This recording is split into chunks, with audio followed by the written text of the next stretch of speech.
Excellence, Monsieur le Président de la République, je puis vous rassurer que vous n'êtes plus seul sur le front judiciaire.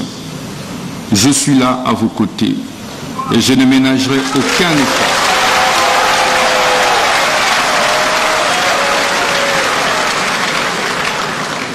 pour que la République démocratique du Congo, au travers de votre autorité, puisse gagner cette bataille injuste, cette guerre injuste et illégale qui nous a été imposée injustement à cause de nos ressources naturelles. Monsieur le Président de la République, et c'est une première dans notre histoire politique, que de voir un chef de l'État autant aimer le Congo, porter autant les aspirations des Congolaises et Congolais, travailler pour la préservation de l'intégrité du territoire national, en ouvrant un front politique, diplomatique, judiciaire clair contre l'agression rwandaise pilotée par ce criminel économique et criminel de guerre, M. Paul Kagame.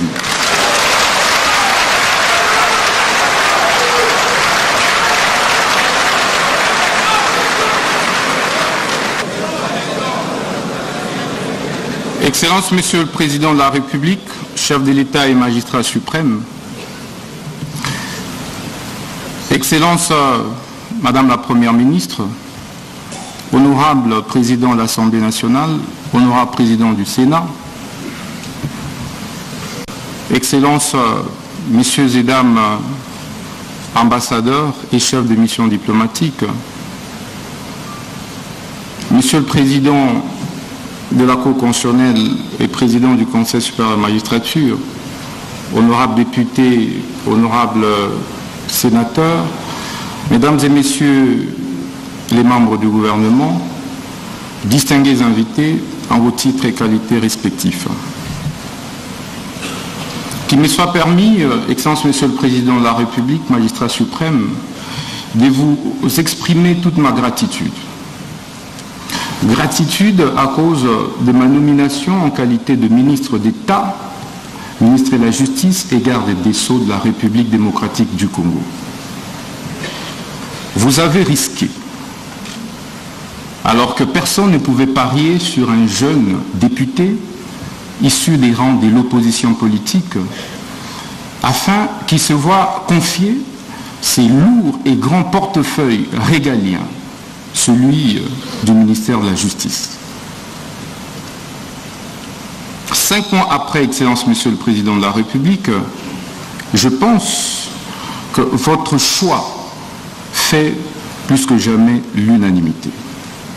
L'unanimité par l'adhésion populaire que les différentes actions et initiatives du ministre, votre ministre de la Justice, requièrent dans l'opinion.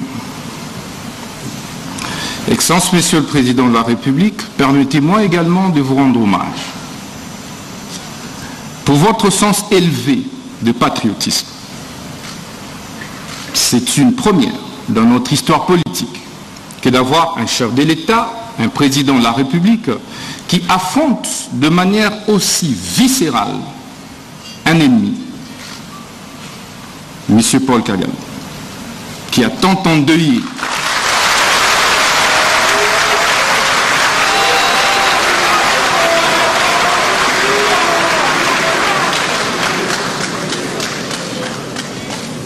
Je disais, Excellence Monsieur le Président de la République, et c'est une première dans notre histoire politique que de voir un chef de l'État autant aimer le Congo, porter autant les aspirations des Congolaises et Congolais, travailler pour la préservation de l'intégrité du territoire national, en ouvrant un front politique, diplomatique, judiciaire clair contre l'agression rwandaise pilotée par ce criminel économique et criminel de guerre, M. Paul Kagame.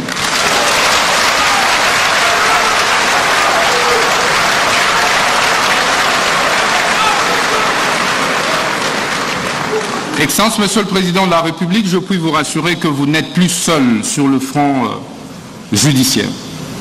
Je suis là à vos côtés et je ne ménagerai aucun effort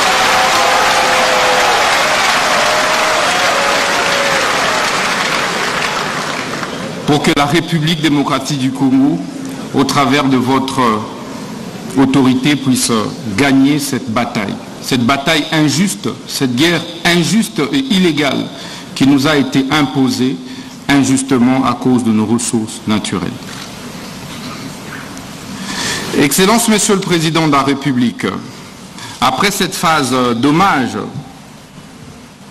permettez-moi de rappeler également votre dévouement pour l'instauration de l'état de droit, véritable état de droit, depuis votre avènement à la tête de notre pays. Et cet état de droit passe indubitablement par une justice juste et équitable. Mais Excellence, Monsieur le Président de la République, c'est quoi alors la justice?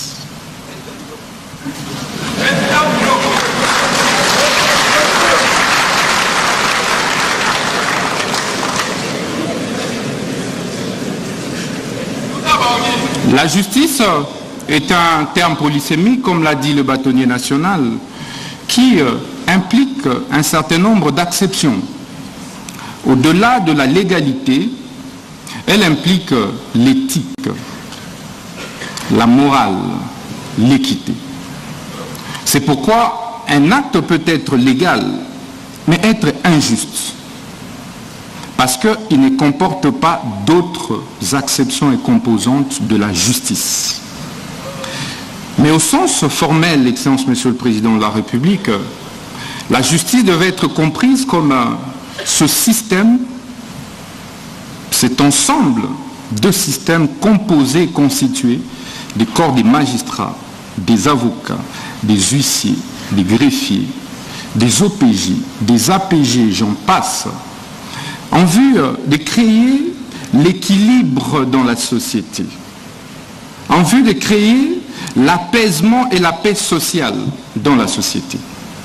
C'est pourquoi, partout au monde, y compris dans notre société, le constituant et les législateurs congolais ont créé ce qu'on appelle la séparation des fonctions pour éviter des abus de la part d'une composante. Vous avez donc le juge qui a pour fonction de dire le droit et rien de plus. Et sa décision ne peut pas être exécutée par lui-même. Il faut donc un huissier de justice pour exécuter sa décision. C'est pourquoi un magistrat debout ne peut pas lui-même exécuter son propre mandat. Il faut donc un APJ, il faut donc un IPJ pour exécuter son propre mandat. C'est pourquoi il faut des greffiers pour pouvoir apposer des formules exécutoires sur des décisions des justices et poser d'autres actes extrajudiciaires. Excellence, Monsieur le Président de la République, c'est toutes ces composantes qui constituent ce qu'on appelle justice. Parce qu'en réalité, sans une composante, le système est défaillant. Si aujourd'hui les avocats décident de ne plus prester, la justice sera handicapée. Si les greffiers font la même chose, la justice sera handicapée. Si les magistrats grèvent, ça va être la même chose. Donc la justice est un corps, c'est comme un corps humain, où chaque membrane joue un rôle essentiel. C'est pourquoi la conviction qui est la mienne, Excellence, Monsieur le Président de la République, est que c'est tout ça qui forme en réalité le pouvoir judiciaire. Mais comment créer l'équilibre ?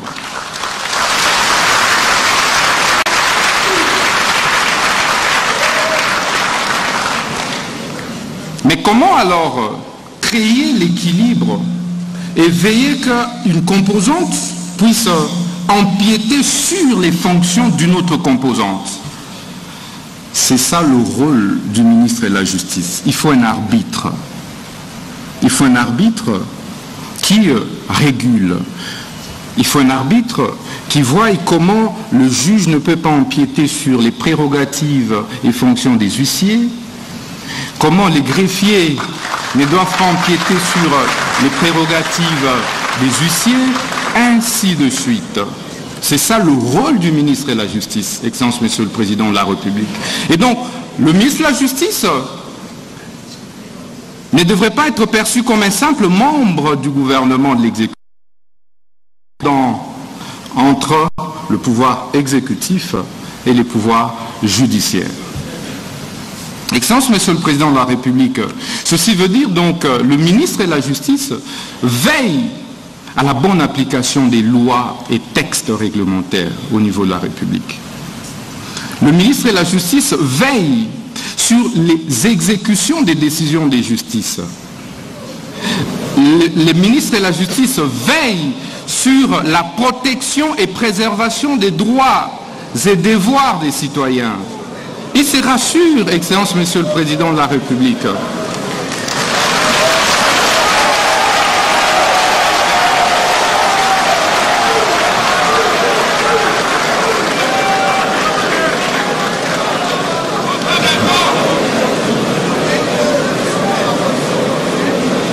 Je disais donc que le ministre de la Justice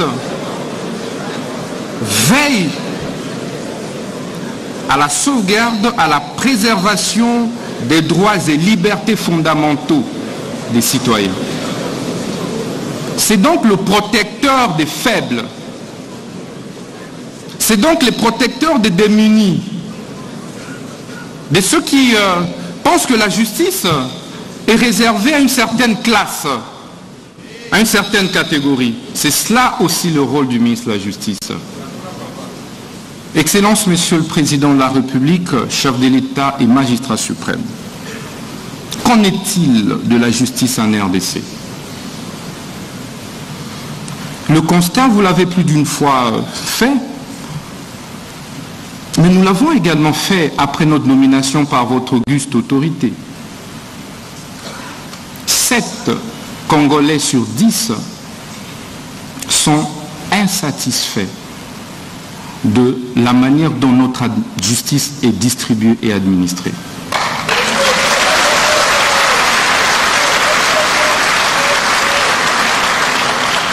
Sept Congolais et Congolais sur 10 ne se retrouvent pas dans la justice telle que distribuée et administrée aujourd'hui en République démocratique du Congo. D'où les différents jérémiades, les différentes plaintes, parfois les différentes tensions sociales observées au sein de notre société.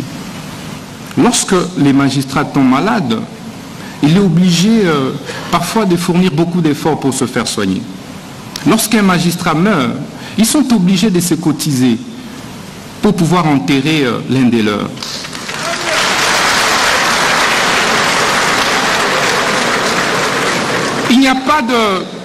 Il n'y a pas de prime de brousse, d'où la plupart des magistrats et juges préfèrent se concentrer ici à Kinshasa et refusent d'aller à l'intérieur du pays. Et donc, dans la plupart des juridictions à l'intérieur du pays, il n'y a pas de juges. Il y a une insuffisance des magistrats. Et donc, la justice n'est pas bien dite à l'intérieur du pays. Mais cela